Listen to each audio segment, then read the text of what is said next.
안녕하십니까. 미주에 계신 성도 여러분, 이 한 주 동안 하나님의 귀한 말씀의 은혜가 우리 각 가정과 교회에 충만케 하셔서 특별히 모든 관계들이 원활하고 행복한 관계, 깨끗한 관계들 될 수 있도록 하시면 참으로 좋겠습니다. 이 한 주 동안 제11과 최고의 충성을 그리스도에게 라는 제목으로 함께 말씀의 은혜를 나누겠습니다. 함께 말씀 나누기 전에 기도하겠습니다.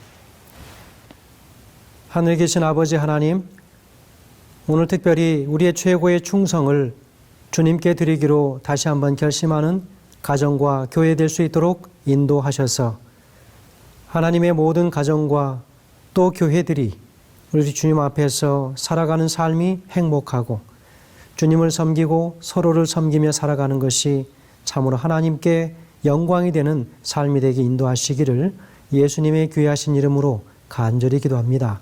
아멘. 이 한 주 동안 하나님의 말씀을 함께 인도할 저는 필라 중앙교회를 섬기고 있는 김경선 목사입니다. 여러분, 이 한 주 동안 하나님의 귀한 말씀을 함께 나눌 수 있는 기회가 제게 주어진 것을 인하여 하나님 앞에 참으로 감사하게 생각합니다. 우리가 한 말씀을 나누기 전에 한 주의 기억절 말씀 함께 봉독하시겠습니다. 에베소서 6장 9절의 말씀입니다. 상전들아, 너희도 그들에게 이와 같이 하고 위협을 그치라. 이는 그들과 너희의 상전이 하늘에 계시고 그에게는 사람을 외모로 취하는 일이 없는 줄 너희가 알미라 라고 기록합니다. 특별히 한 주 동안 우리가 공부할 때에 함께 나누고 느끼고 또 행하는 모든 삶 속에서 하나님의 놀라우신 축복이 함께 하시기를 간절히 소원하면서 최고의 충성의 대상이신 예수님께서는 모두를 참되고 동등하게 대하시는 그런 우리의 주인이심을 다시 한번 깨닫는 시간 되길 간절히 소원합니다.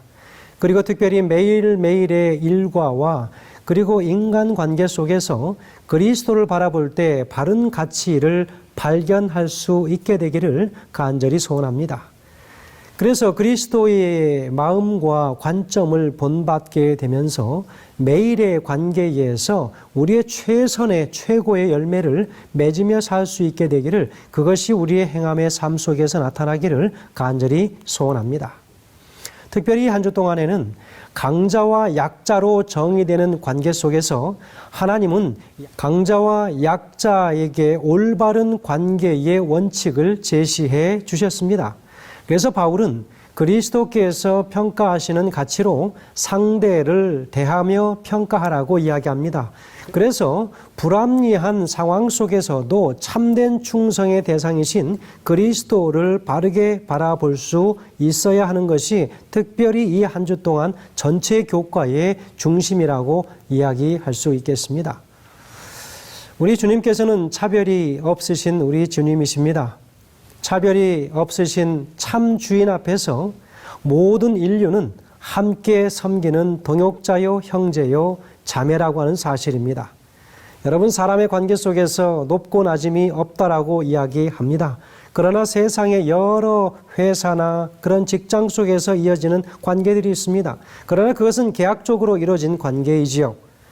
본인이 하기 싫으면 그곳에서 나올 수 있습니다.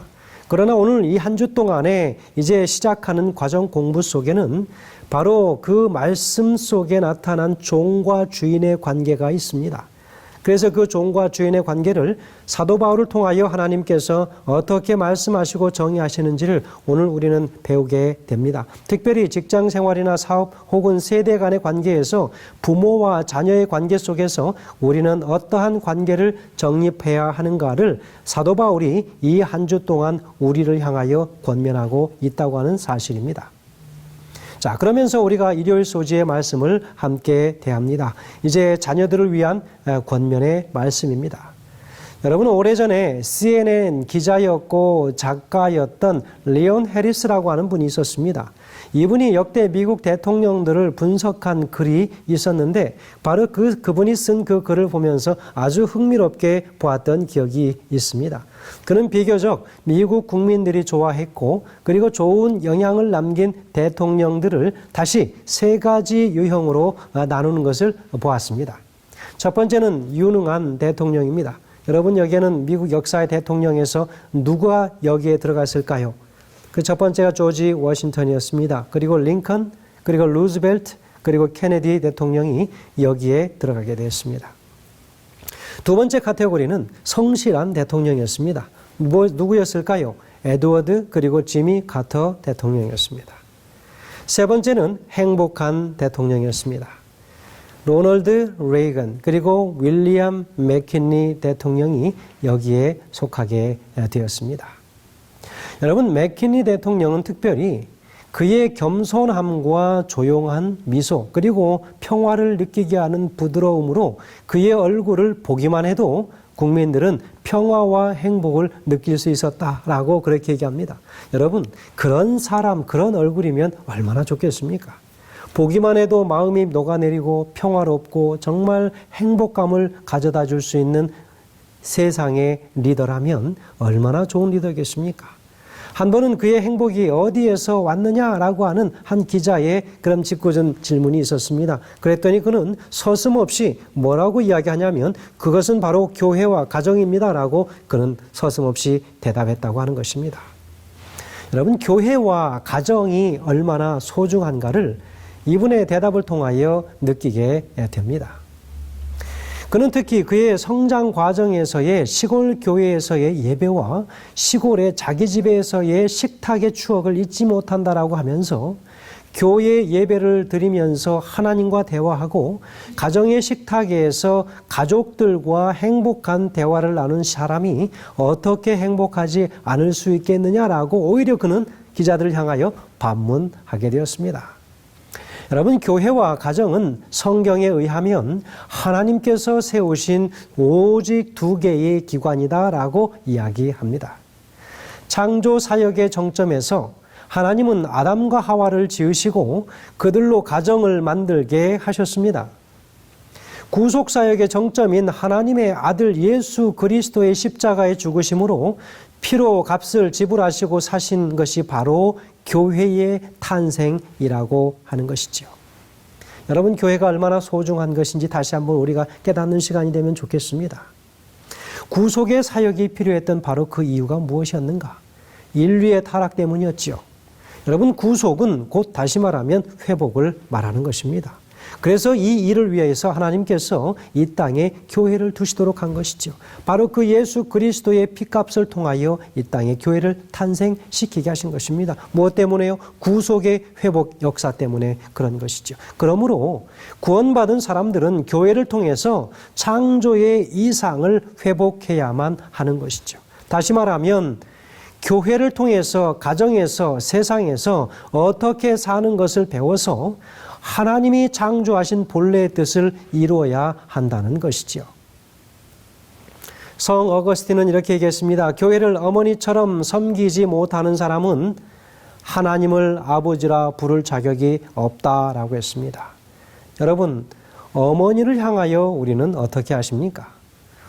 온갖 정성을 다하여 그리고 감사의 마음을 들여서 그리고 잘 공경하고 봉양하고 섬기지요. 어머니를 향하여 소리를 지르거나 어머니를 향하여 불경스러운 행동과 말을 내뱉을 수 있겠습니까? 그렇게 우리가 자신의 어머니를 대하듯 교회를 대한다면 하나님의 교회는 부흥할 수밖에 없게 될 것입니다. 우리는 이 시대를 일컬어서 이동성의 잦은 시대다라고 그렇게 이야기하지요. 여러분, 이동성이 잦은 삶의 특성이 무엇입니까? 바로 그것은 이사이지요. 그래서 이사로 인해서 교인들도 일평생 동안 4번 내지 5번, 평균적으로 4-5번 교회를 옮기며 섬긴다라고 하는 통계가 있습니다. 얼마나 잦은 이동이 있었으면 그렇게 했을까요? 그러나 옛날 성도들은 교회를 옮기는 것은 마치 어머니를 떠나는 것처럼 아주 심각하게 생각했습니다. 그래서 교회를 옮길 때는 기도하고 또 기도한 후에 교회를 정하게 된 것이죠. 특정한 어떤 미션을 위해서 일시적으로 떠날 수는 있지만 가급적이면 그들은 자신들이 섬기는 교회를 떠나지 않았다는 것입니다. 그러나 현대에는 참으로 잦은 이동으로 인하여 교회를 참으로 밥 먹듯이 바꾸어야 하는 그런 세상에 살고 있습니다. 그러므로 인하여 교회를 향한 충성도는 더 낮아지게 되었습니다. 우리가 선택하는 교회의 기준은 무엇입니까? 큰 교회, 그리고 헌신을 많이 하지 않아도 되는 교회, 내가 있어도 내가 있는 둥 없는 둥 그냥 지나칠 수 있는 그런 교회, 그래서 마음 편하게 예배드리고 올 수 있는 교회, 모든 것이 큰 교회, 대형 교회여서 잘 준비되어 있는 그런 교회, 그래서 예배를 드리며 만족감을 느끼고 나올 수 있는 그런 교회를 선택하지 않습니까? 그러니 우리의 선택의 모든 기준을 통해서 보아도 이제 우리가 하나님의 교회를 선택하는 그 기준이 많이 낮아졌음을 이야기합니다. 여러분, 그러면 좀 더 구체적으로 거룩한 공동체는 그러면 어떻게 하면 세워질 수 있겠습니까? 사도 바울은 오늘의 본문에서 거룩한 관계가 거룩한 가정을 만든다라고 가르치고 있습니다. 자, 그러므로 오늘 우리는 거룩한 가정을 만드는 두 개의 관계 무엇일까요? 그것이 바로 부부의 관계와 부모와 자녀와의 관계라고 하는 것을 이야기하고 있습니다. 그래서 이 관계의 두 축, 바로 이 두 관계들을 우리가 바르게 세운다면 하나님의 교회도 하나님께서 사랑하는 모든 가정들도 행복한 그런 삶을 누릴 수 있게 될 것임을 오늘 성경에서는 이야기합니다. 여러분, 성경에서 테크나라고 하는 헬라어로 사용되어지는 자녀라고 하는 뜻, 바로 이 자녀는 다양한 연령대들을 가리키는 그런 의미로 쓰여졌습니다. 그리스에서는 아버지가 자녀가 60세가 될 때까지 의무가 있었습니다. 그리고 로마의 방식은 아버지가 죽을 때까지 자녀가 다 아버지의 품 안에 있었다고 하는 사실입니다. 그만큼 아버지의 역할이 컸었던 그런 시대였죠. 그들의 모든 생사여탈권이 다 아버지의 손에 맡겨져 있었던 그런 시대였다고 하는 것입니다. 성경은 먼저 자녀들이 부모에 대하여 가져야 할 덕목이 무엇인가 오늘 이야기합니다. 바로 그것은 순종과 공경이라고 이야기하고 있습니다. 여러분, 좀 더 실제적으로 이 두 단어를 살펴보면 순종은 자녀들이 어렸을 때 할 수 있는 것입니다. 자, 공경은요. 공경은 자녀들이 좀 더 성숙해졌을 때 할 수 있는 것이죠. 순종이 외적인 상태라면 공경은 내적인 상태를 의미하는 것입니다. 공경은 부모의 은혜를 깨달은 자녀들이 적극적으로 부모를 존중하고 부모의 마음으로부터 기쁘게 해드리는 태도라고 할 수 있겠습니다. 이런 공경을 자녀들에게 기대하기는 어려운 것이지요. 사도 바울은 본문에서 자녀들이 부모에게 순종하고 공경해야 할 이유를 다시 두 가지로 접근하여 가르치고 있습니다. 그 첫 번째는 무엇이냐면 자연법 때문이라고 이야기합니다. 그리고 또 하나는 무엇이냐면 하나님의 법 때문이라고 하는 것을 이야기하고 있습니다. 바울이 말한 그의 순종은 무조건적인 것이 아니라고 하는 것도 오늘 함께 이야기를 하고 있습니다. 재림 신도의 가정 293페이지에는 이렇게 정의합니다.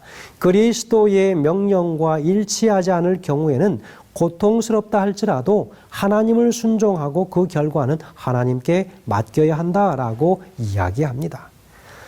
여러분, 주인의 명령을 따라서 혹은 부모의 부당한 명령을 따라서 순종을 해야 할지 말아야 할지를 결정할 때 참으로 힘든 일이죠. 그만큼 과거에 그런 아버지나 그런 부모들이 부당한 그런 처우를 자녀들에게 했었던 사례들이 많았던 것으로 보여집니다. 에베소서 6장 1절에는 이렇게 기록합니다. 자녀들아, 주 안에서 너희 부모에게 순종하라. 이것이 옳으니라 라고 이야기하고 있습니다. 여러분, 이것이 옳다는 말은 무엇입니까? 당연하다, 그런 뜻입니다. 자녀들아, 주 안에서 너희 부모를 순종하는 것이 당연한 일이다 라고 이야기하지요. 혹은 마땅한 일이다, 혹은 자연의 순리다 라고 정의하는 것입니다.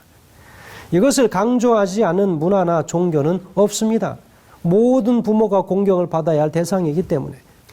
그래서 이렇게 자녀는 마땅히 부모를 따라가야 한다는 것을 자연법이라고 부르는 것입니다. 그런데 2절에서는 내 아버지와 어머니를 공경하라. 이것은 약속 있는 첫 계명이라 라고 말씀하고 있습니다. 여러분, 이것은 자연법을 넘어선 하나님의 법이라고 말할 수 있겠습니다. 십계명은 대표적인 하나님의 법이지요. 첫 번째부터 네 번째 계명은 사람과 하나님과의 관계를 말하는 것이고, 다섯 번째부터 열 번째까지는 사람과 사람과의 관계를 말하는 말씀입니다. 성경은 이 계명을 잘 지키는 자들에게 두 가지의 약속을 전달합니다. 바로 그것은 내가 잘되고 그리고 땅에서 장수하리라 라고 하는 말씀이지요. 바로 하나님은 모든 부모의 마음속에 자식을 보호하고자 하는 본능을 주셨습니다. 그래서 부모의 말을 따르면 우리의 삶은 보호되고 축복을 누리게 되는 것이지요.